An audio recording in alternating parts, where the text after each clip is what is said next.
Trend ను catch చేయడంలో trend setter. So definite గా ఈ ఫాల్ ని అడ్వాంటేజ్ గా తీసుకుని మేబీ 3 months and 6 months వ్యూలో లాంగ్ పొజిషన్స్ మంచి స్టాక్స్ లో తీసుకోమని చెప్తాను. సో బై క్యాష్ 500 నోట్లు 1000 రూపాయల నోట్లు కాదు నేను చెప్తాను క్యాష్ అంటే. సో అకౌంట్ లో డబ్బులు ఉంటే బయింగ్ సిద్ధంగా ఉండండి. ఆన్ డాట్ రికమెండేషన్స్ లో ఓన్లీ లీడర్. డెఫినెట్లీ ఇవాళ నుంచి అనమాట బై ఆన్ డిక్లైన్స్ అని ఈ లెవెల్ దగ్గర నుంచి బై చేస్తే మాత్రం ఇన్వెస్టర్స్ కి వెరీ షార్ట్ టైమ్ లోనే maybe as early as 3 months to 6 months లోనే డీసెంట్ రిటర్న్స్ వచ్చే possibility.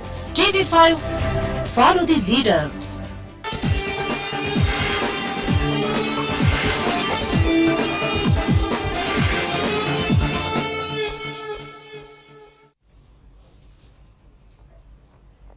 Good morning. News and hair oil సమర్పిస్తున్న బిజినెస్ బ్రేక్ఫాస్ట్ షోకి స్వాగతం. ఏషియన్ మార్కెట్స్ లో నష్టాలు కనిపిస్తున్నాయి ఈ ఫ్రైడే మార్నింగ్.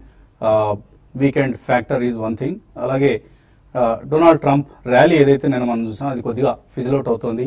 అక్రాస్ ఏషియా మనం నష్టాలు చూస్తున్నాం. SGX నిఫ్టీ అయితే ఒక పెద్ద గ్యాప్ డౌన్ ఓపెనింగ్ ఇండికేట్ చేస్తుంది. నిజంగా అంత గ్యాప్ డౌన్ వస్తుందా లేదన్నది చూడాలి. 8430 సమీపంలో కనిపిస్తుంది SGX నిఫ్టీ. సో ఎందుకు అంత గ్యాప్ డౌన్ వస్తుంది అనేది మనకి ఇంకా డైజెస్ట్ చేసుకోవాల్సిన అంశం. ఓవరాల్గా చూస్తే మళ్ళీ రిస్క్ ఆఫ్ మూడ్ కనిపిస్తుంది across the world. Donald Trump ఎన్నికని ఒకరోజు సెలబ్రేషన్స్ తో సరిపెట్టే విధంగా కనిపిస్తుంది. అండ్ కొంత రిస్క్ ఆఫ్ చూస్తున్నాం. ఓవర్ సప్లై కన్సర్న్స్ తో ఆయిల్ ప్రైసెస్ తగ్గాయి. అలాగే ఈక్విటీ మార్కెట్స్ లో ఒక ఫాల్ చూస్తున్నాం. Fall it is not a fall, it's correction, one day correction. And last night US markets కూడా స్వల్ప నష్టాలతో ముగిశాయి. ప్రధానంగా టెక్ స్టాక్స్ లో కొంత నష్టాలు చూసాం మనం. నాస్డాక్ ఇండెక్స్ ఆల్మోస్ట్ 44 పాయింట్స్ నష్టంతో క్లోజ్ అయింది. ఆల్ ఇన్ ఆల్ ట్రంప్ విక్టరీని ఇంకా మార్కెట్స్ అలాగే ఎకానమీస్ డైజెస్ట్ చేసుకునే ప్రయత్నంలో ఉన్నాయి. సో ఇన్ఫ్యాక్ట్ నిన్న నైట్ నేను ఒకసారి కూర్చొని మళ్ళీ ఎందుకు మార్కెట్స్ ట్రంప్ని హెడ్ చేశాయి, హిల్లరీ క్లింటన్ లైక్ చేశాయి అన్న అంశాన్ని ఒకసారి I was trying to read some material. So అందులో నాకు అనిపించింది Donald Trump is not a wrong man. In fact he's better than Hillary Clinton అన్న అభిప్రాయం వచ్చింది. ఎందుకంటే హీ జస్ట్ సెడ్ ఇల్లీగల్ ఇమిగ్రెంట్స్ని ఆపేస్తా అన్నాడు. ఇల్లీగల్ ఇమిగ్రెంట్స్ ఏ దేశం ఆహ్వానిస్తుందండి? సో దాన్ని అందరూ మిస్అండర్స్టాండ్ చేస్తున్నారు. అలాగే కార్పొరేట్ ట్యాక్స్ను తగ్గిస్తా ఉన్నాడు. దానివల్ల it is a good for the US corporates. అలాగే యుఎస్లో మ్యానుఫ్యాక్చరింగ్ ఇంకా ఇంప్రూవ్ చేస్తున్నాడు. మనం కూడా అదే చెప్తున్నాం, మేక్ ఇన్ ఇండియా అంటున్నాం, ఆయన మేక్ ఇన్ యుఎస్ అంటున్నారు. సో అందులో ఎటువంటి తప్పు లేదు. అలాగే ఇన్ఫ్రాస్ట్రక్చర్ని బిల్డ్ చేస్తా ఉన్నవి. ఇవన్నీ కూడా US citizens have understood it well. So వాళ్ళు అర్థం చేసుకొని ఆయన గెలిపించారు. And they have given a very good margin, victory margin to Donald Trump. So maybe US media అంతా కూడా they wanted Hillary Clinton to come and they projected Donald Trump as a wrong guy. So ఇది జరిగింది. Americans మేము తెలివి తక్కువ వాళ్ళం కాదు అంటూ ప్రూవ్ చేసుకున్నారు. So they elected A right candidate. And also ఎప్పుడైనా ఒక సెట్ ఆఫ్ అడ్వైజర్స్ కూర్చొని యూఎస్ ప్రెసిడెంట్కి సిఐఏ కావచ్చు లేకపోతే నాసా కావచ్చు ఇట్లాంటి కొంతమంది అడ్వైజర్స్ ఉంటారు. వాళ్ళందరూ కూర్చొని యూఎస్ ప్రెసిడెంట్ పెద్దగా చేసేది ఉండదు, వీళ్ళు ఎలా అడ్వైజ్ చేస్తే అలా ఆయన ముందుకు నడుస్తూ ఉంటారు. సో ఎప్పుడో ఒకసారి మాత్రం ఇలా డొనాల్డ్ ట్రంప్ లాంటి ఒక రెవల్యూషనరీ క్యాండిడేట్, రెబెల్ క్యాండిడేట్ వస్తారు. ఈ సెట్ ఆఫ్ అడ్వైజర్స్ అందరిని పక్కన పెట్టేసి they will have their own path.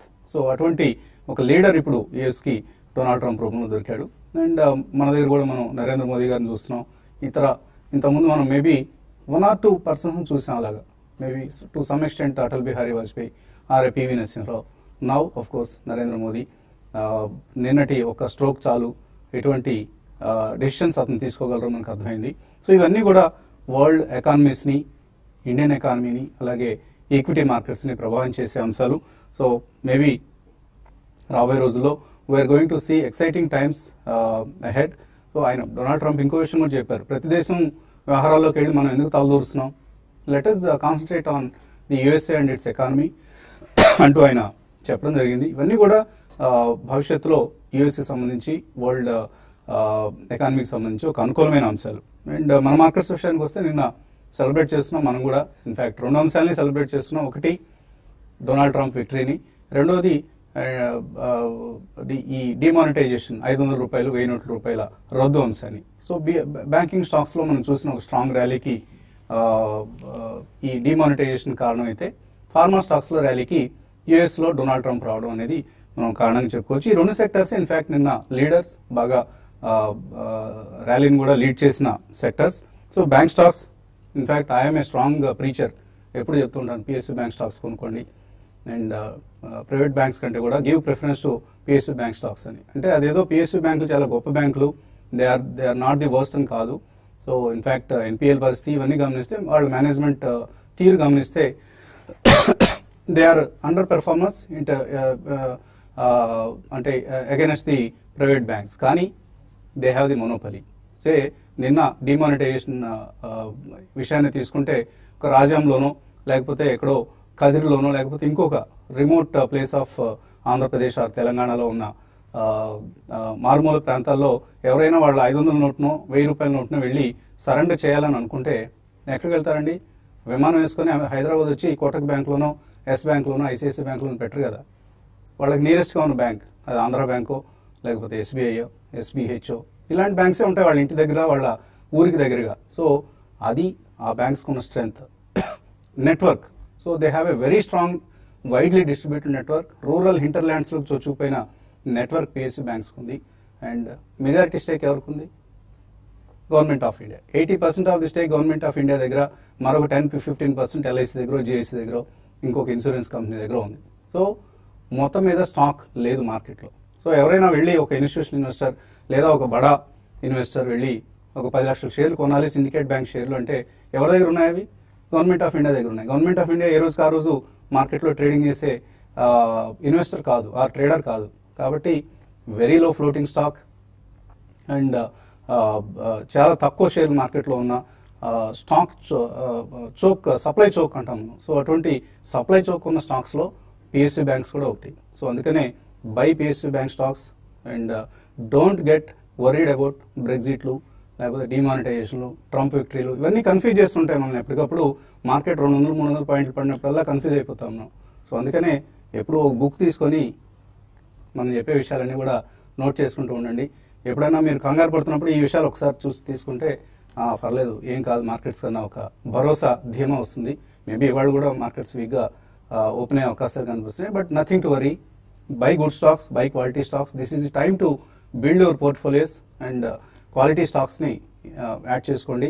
For the time being consumption స్టాక్స్ని అవాయిడ్ చేయండి. ఎందుకంటే ఇప్పుడు ఏదైతే ఈ డిమానిటైజేషన్ వస్తున్న లిక్విడిటీ క్రంచ్ ఇదంతా కూడా at least for the next 1 or 2 quarters ఈ కంపెనీస్ మీద, అది ఏషియన్ పెయింట్స్ కావచ్చు, నేను కూడా మనం చూసాం HDFC, ఏషియన్ పెయింట్స్, ఇటువంటి domestic consumption, hero motor Corp, ఇటువంటి స్టాక్స్ అన్ని కూడా లో పాయింట్ ఆఫ్ ది డే దగ్గర క్లోజ్ కావడం. ఎందుకంటే ఇప్పుడు అందరికీ అర్థమవుతోంది ఈ కంపెనీలు రాబోయే రోజుల్లో వాళ్ళ ప్రొడక్ట్స్కి, వాళ్ళ సర్వీసెస్కి డిమాండ్కి సంబంధించి కొంత డిఫికల్ట్ ఫేజ్ని ఎదుర్కొనబోతున్నాయి. And of course this is a very short term phenomena. అలా అని చెప్పేసి ఈ కంపెనీలు మునిగిపోతాయని కాదు, బట్ ఒక నెక్స్ట్ 2 to 3 months ఇబ్బంది పడతాయన్న అంచనాతో మాత్రమే. ఎనలిస్ట్ సిద్ధంగా ఉన్నారు వాళ్ళ అభిప్రాయాలు తెలియజేసేందుకు. సో ఒక గమ్మత్తైన సమయంలో ఉన్నాం మనం. చాలా చాలా విషయాలు చోటు చేసుకున్నాయి అటు ప్రపంచ చిత్రపటంలో, అలాగే ఇండియన్ ఎకానమీకి సంబంధించి. ఎలా చూస్తున్నారు మీరు ఈ పరిణామాన్ని? డెఫినెట్ గా మొన్న గ్రేట్ టైం అండి అది. ఆ రోజు రియల్ గా ఇండియా మీద కన్విన్సింగ్ బై ఉన్న వాళ్ళు ఉన్నారా, జస్ట్ ఊరికే పై మాటలు చెప్పేవాళ్ళు అని చెప్పి ఆ రోజు డిటర్మైన్ చేసే రోజు అనమాట. మా క్లయింట్స్ పోర్ట్ఫోలియోస్ చూసి ఈజీగా తెలిసిపోతుంది అనమాట ఎవరు, వాళ్ళ మైండ్ సెట్ ఏంటి, వాళ్ళు రియల్ గా కమిటెడ్ ఇన్వెస్టర్స్ కాదా, జస్ట్ ట్రేడింగ్ మెంటాలిటీలో అంటే చెప్పడానికి బుల్లిష్ అది ఇదని చెప్పడమే కానీ అంటే ఆ రోజు తెలిసిపోతుంది అనమాట. సో అయితే ఓవరాల్ గా ఏంటంటే ఎస్పెషల్లీ MNC సబ్సిడరీ కంపెనీస్ ఏవైతే ఉన్నాయో అటువంటి కంపెనీస్ స్టాక్స్ కూడా తీసుకునే ప్రయత్నం చేయొచ్చు. ఎందుకంటే వాళ్ళు జనరల్ క్యాష్ లో డీల్ చేయరు.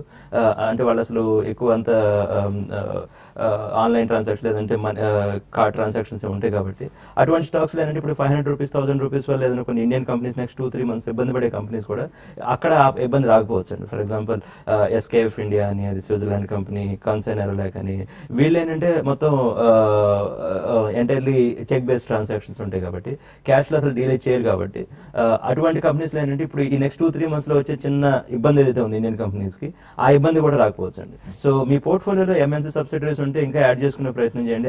అన్ని పడ్డాయి కాబట్టి ఆబ్వియస్లీ 10-15% ఇన్సూరెన్స్ అన్ని పడ్డాయి కాబట్టి అప్పుడు మీ పోర్ట్ఫోలియో నెక్స్ట్ 2-3 months కూడా ఇబ్బంది రాదనమాట. ఈవెన్చువల్ గా 3 months తర్వాత అన్ని పికప్ అయిపోతుంది, దాని గురించి కాదులే. కానీ ఈ 2-3 months కూడా మీకు ఇంకా ప్రొటెక్షన్ కావాలనుకుంటే MNC subsidiary stocks can be good idea అండి. ఓకే అండి. సో మనం రోజు చెప్తాం నిఫ్టీ, బ్యాంక్ నిఫ్టీ 800, 3300 ఇలా ఏవో నెంబర్స్ చెప్తూ ఉంటాం. I request you to look at some of the PSU bank charts and advise which bank charts, because they are going to outperform, they are going to become multi-baggers. Adi Vijay Bank avachchu, Syndicate Bank avachchu, whatever bank, you just buy them, hold them for a while, 2 to 3 years, and they will become your multi-bagger stocks. We don't have to research Minda Corp అనే company, మన తెలియని company, ఎక్కడికో వెళ్ళి ఆ company ఏం చేస్తుంది, అసలు వాళ్ళు తయారు చేసే ప్రొడక్ట్స్ ఏంటి, అంత రీసెర్చ్ చేయాల్సిన అవసరం లేదు. జస్ట్ దే ఆర్, మనం అలా రోడ్డు మీదకి రాగానే కనపడే బ్రాండ్స్ ఇవన్నీ కూడా. So I request you to look at least some of the good charts which Indian banking stock looks strong on the charts paranga. Yeah, I think మనం గత కొన్ని రోజులుగా చెప్తూ వచ్చామండి, probably state bank of India, bank of Baroda, PNB, probably ఇట్లాంటి stocks already కొద్దిగా charts లో strong అయినాయి మనకి. Especially Indian bank, I don't know what's happening in that, maybe 80-90 rupees నుంచి ఆల్మోస్ట్ మనకి 250 దాకా పెరగడం చూసాం. ప్రాబ్లీ ఆ స్టాక్ ఒకటి మనం చూడొచ్చు. ఇన్ఫాక్ట్ మీరు ఇప్పుడే మెన్షన్ చేసిన Vijaya bank almost 52 week above close అవడం చూసాం నిన్న. సో ప్రాబ్లీ ఐ థింక్ కొన్ని charts which are there, I think we can look అండి. సో నా ఉద్దేశంలో I think we should be in the front line PSU banks లో కూడా. Maybe state bank is the leader, state bank, bank of Baroda, PNB, maybe bank of India. I think mid caps లో you can look at Indian bank or Vijaya bank. So definitely ఈ charts కూడా కొద్దిగా I think they are making a good patterns ఇక్కడ. Only thing what we can say is మొన్నటి lows ఏవైతే ఉన్నాయో worst is over అనిపిస్తుంది charts పరంగా. Probably I think private banks తో కంపేర్ చేస్తే అండర్ పర్ఫార్మ్ చేసినప్పటికీ ఐ థింక్ ఇక్కడ నుంచి కొద్దిగా వోలటాలిటీ తక్కువ ఉండొచ్చు. ఇన్ఫాక్ట్ ప్రైవేట్ బ్యాంక్స్ ఒక 5-7% కరెక్షన్ అవుతాయి కనుక మేబీ 2-3% అంటే లో బీట్. ఇప్పుడు డిమానిటైజేషన్ అనే నిర్ణయం ఏదైతే తీసుకున్నారో ఇది పిఎస్యూ బ్యాంక్స్ బిగ్ బొనాంజా కాబట్టి ప్రైవేట్ బ్యాంక్స్ కూడా బెనిఫిట్ అవుతాయి. But comparatively PSU banks have got a better advantage, edge when compared with the private banks. Exactly. So అందుకోసం నేను మనం చూసాం ఆల్మోస్ట్ ప్రైవేట్ బ్యాంక్స్ 2-3% పెరిగితే most of the PSU banks 10 or 12% దాకా పెరగటం చూసాం. Maybe that's one of the reason. I think front line stocks లో PSU లో వన్ క్యాన్ లుక్ ఎట్ అండి. మేబీ ప్రైవేట్ లో Indian bank and maybe Vijaya bank one can look at this stage. Nifty పరంగా వస్తే కనుక probably మనం నిన్న అనుకోవడం జరిగింది 8690 ఏదైతే 100-day మూవింగ్ యావరేజ్ ఉందో ప్రాబ్లీ అది ఒక గట్టి రెసిస్టెన్స్ ఉండే అవకాశం ఉందని. So almost we went till 8590 అంటే 100 పాయింట్స్ దిగువలో మనం నిన్న హై రావటం చేసాం. సో దీన్ని డెఫినెట్లీ మళ్ళీ సప్లై జోన్ గా పరిగిస్తాం. ఎందుకంటే మనం ఇంతకుముందు ఏదైతే రేంజ్ అనుకున్నామో 84 and 87 అన్న రేంజ్ ఆల్మోస్ట్ డెఫినెట్లీ ఇప్పుడు డౌన్ అయింది అది. సో 82 and 86 రేంజ్ అనుకోవచ్చు. బట్ డెఫినెట్ గా మనకి 200-day మూవింగ్ యావరేజ్ అయితే ఉందో 8111 దగ్గర చాలా స్ట్రాంగ్ సపోర్ట్ ఉండే అవకాశం ఉంది. సో ఇప్పుడు కూడా probably 81 and 8200 should be used as a demand zone and 8500 నుంచి 8650 వరకు సప్లై జోన్ గా మనం యూజ్ చేస్తాం. సో ఆ మధ్యలో ఉంటే కనుక I don't think there is any trade. Probably market swings కూడా కొద్దిగా ఎక్కువ ఉండే ఛాన్స్ ఉంది కాబట్టి మేబీ కొద్దిగా వెయిట్ చేసి మార్కెట్ నియర్ టు 8250, 83 వస్తేనే లాంగ్ పొజిషన్స్ తీసుకోవచ్చు. అదర్వైజ్ మేబీ ఒకవేళ ర్యాలీ వచ్చి 86, 8650 వస్తే కనుక అక్కడ one should start selling. Bank Nifty totally out performer మనం కొద్ది రోజులుగా అనుకుంటున్నాం. In fact Nifty 20-day moving average are 100-day moving average కింద ఒక 10-15 days ట్రేడ్ అయినప్పటికీ bank Nifty was not trading below 50-day moving average. That's a good indication. And నిన్న కూడా మనం అవుట్ పర్ఫార్మెన్స్ రావడం చేసాం 20,200 దగ్గర. అఫ్ కోర్స్ నిన్న వీక్లీ క్లోజింగ్ ఉంది కాబట్టి మేబీ కొద్దిగా అవుట్ పర్ఫార్మెన్స్ ఉంది. But what I strongly feel is 20,907 ఏదైతే bank Nifty life time high చూసాం మనం 2015లో, డెఫినెట్లీ నిఫ్టీ కన్నా అది ముందు క్రాస్ చేస్తుంది అనిపిస్తుంది. నిఫ్టీకి ప్రాబ్లీ ఐటీ స్పేస్ కానీ కొంచెం ఎఫ్ఎంసీజీ స్పేస్ కానీ కొద్దిగా హోవర్ చేస్తుంది. In fact IT space will drag Nifty అని చెప్పొచ్చు ఈ స్టేజ్ లో. సో ఇండెక్స్ పరంగా చూసుకోవాలి అనుకుంటే డెఫినెట్లీ బ్యాంక్ నిఫ్టీలోనే ట్రేడింగ్ ఆపర్చునిటీ ఎక్కువ ఉంటుంది. Maybe on the long side కొద్ది కరెక్షన్స్ లో. ఓకే అండి, బ్రేక్ తీసుకోవాల్సిన సమయం. బ్రేక్ తర్వాత ఇన్వెస్టర్స్ నుంచి కాల్స్ అలాగే మెయిల్స్ తీసుకున్నాం.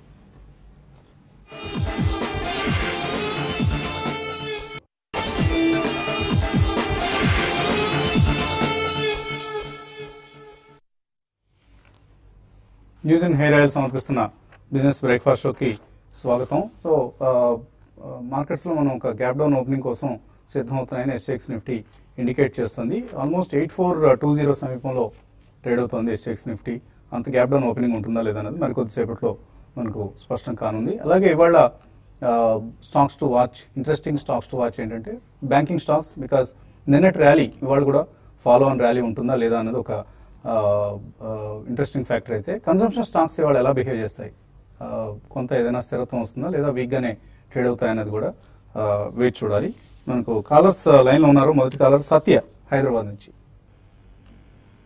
హలో హలో, అడగండి సత్య. నేను ఐసిఐసిఐ ప్రుడెన్షియల్ ఐపీఓ తీసుకున్నాను సార్. ఏ రేట్లో కొన్నారు మీరు? ఐసిఐసిఐ ప్రుడెన్షియల్ ఇన్సూరెన్స్ తీసుకున్నాను ఐపీఓలో. ఐపీఓలో వచ్చాయా? ఐపీఓలో వచ్చాయి. ప్రస్తుతం మార్కెట్ దాని రేట్ చూస్తే 330 ఉంది. ఫ్యూచర్ లో హోల్డ్ చేయొచ్చా లేకపోతే సెల్ చేయొచ్చా?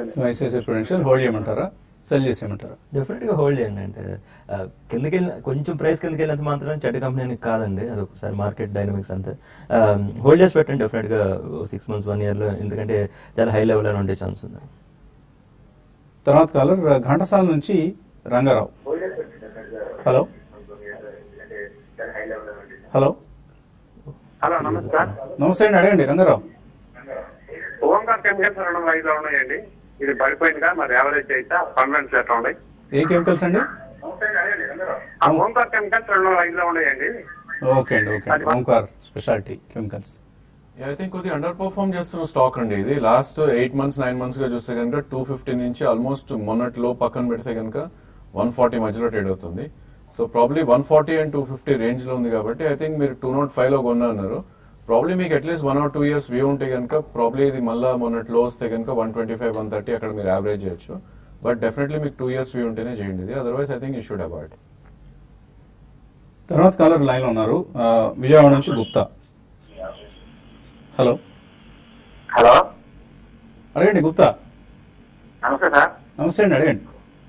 రాయల్ రే అని అడుగుతున్నాను. డెల్టా కార్స్ ఎందుకు పడిపోతుంది తెలుసుకోవాలనుకున్నాం సార్. డెల్టా కార్ పడిపోవడానికి ప్రధాన కారణం చార్ట్ కాదండి. దానికి ప్రధాన కారణం ఇప్పుడు ఏదైతే 500 రూపాయలు 1000 రూపాయల నోట్ల రద్దు ఉందో అది ముఖ్యమైన కారణం. ఎందుకంటే మీ విజయవాడ నుంచి అలాగే గుంటూరు నుంచి ఇలా ఆంధ్రాలోని పలు ప్రాంతాలతో సహా దేశవ్యాప్తంగా ఉన్న ప్రజలందరూ గోవా వెళ్ళటం, అక్కడ క్యాసినోల్లో జోదం ఆడటం, దానికోసం కరెన్సీ కట్టలు తీసుకెళ్ళడం అనేది అందరికీ తెలిసిన విషయమే, ఇందులో ఏమీ రహస్యమే లేదు. సో ఇప్పుడు ఆ కరెన్సీ వాడుక అనేది తగ్గబోతోంది కాబట్టి delta Corp is going to be hit like anything. So అందుకనే డెల్టా కార్ప్ బాగా వీక్ గా ఉంది, ఇంకా కంటిన్యూ అవుతుంది అంటారు. ఇంకా పడే ఛాన్స్ ఉందండి. అది డెల్టా కార్ప్ అసలు బిజినెస్ స్టార్ట్ చేసినప్పుడే చాలా యూనిక్ మోడల్. ఇండియాలో ఏంటంటే అటువంటి కంపెనీ అట్లీస్ట్ కార్పొరేట్ లెవెల్లో, అందులో లిస్టెడ్ కార్పొరేట్ లెవెల్లో అయితే మనకు ఎగ్జాంపుల్స్ అని లేవు. ఆయన ఏంటంటే ఆయన గ్లోబల్ కాంటెక్స్ట్ లో చాలా కంపెనీస్ ఉన్నాయి కాబట్టి అటువంటి ఎగ్జాంపుల్స్ అని పెట్టారు ఆయన.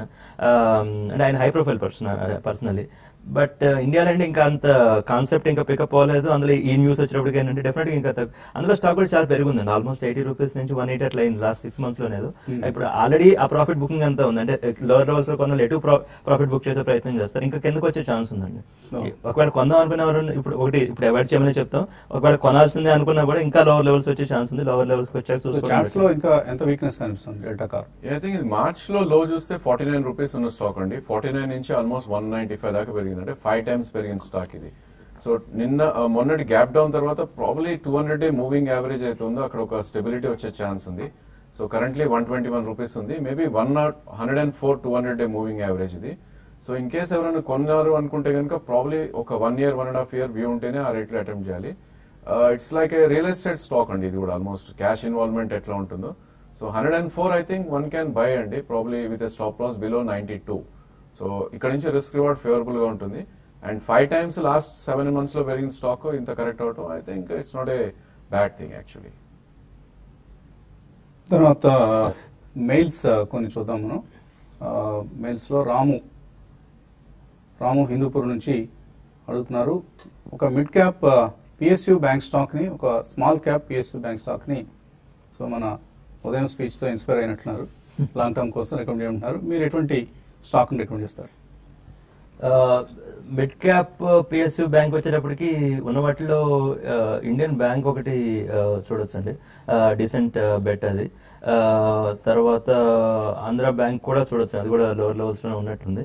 ఐడిబిఐ బ్యాంక్ కూడా ఒకటి మీరు ఫోకస్ చేయొచ్చు, ఎందుకంటే దాంట్లో కూడా గవర్నమెంట్ స్టేక్ అదంతా ఉంది కాబట్టి. సో ఈ 2-3 బ్యాంక్స్ చూసే ప్రయత్నం చేయొచ్చు. Maybe you can also buy Punjab national bank. Punjab national bank of course it's a front line stock అది. Punjab national bank or bank of India, Indian bank, Vijaya bank, syndicate bank or oriental bank of commerce, ఇవన్నీ కూడా అండి మీకు just try to avoid central bank, Allahabad bank, ఇవి కొద్ది కాలం avoid చేయండి.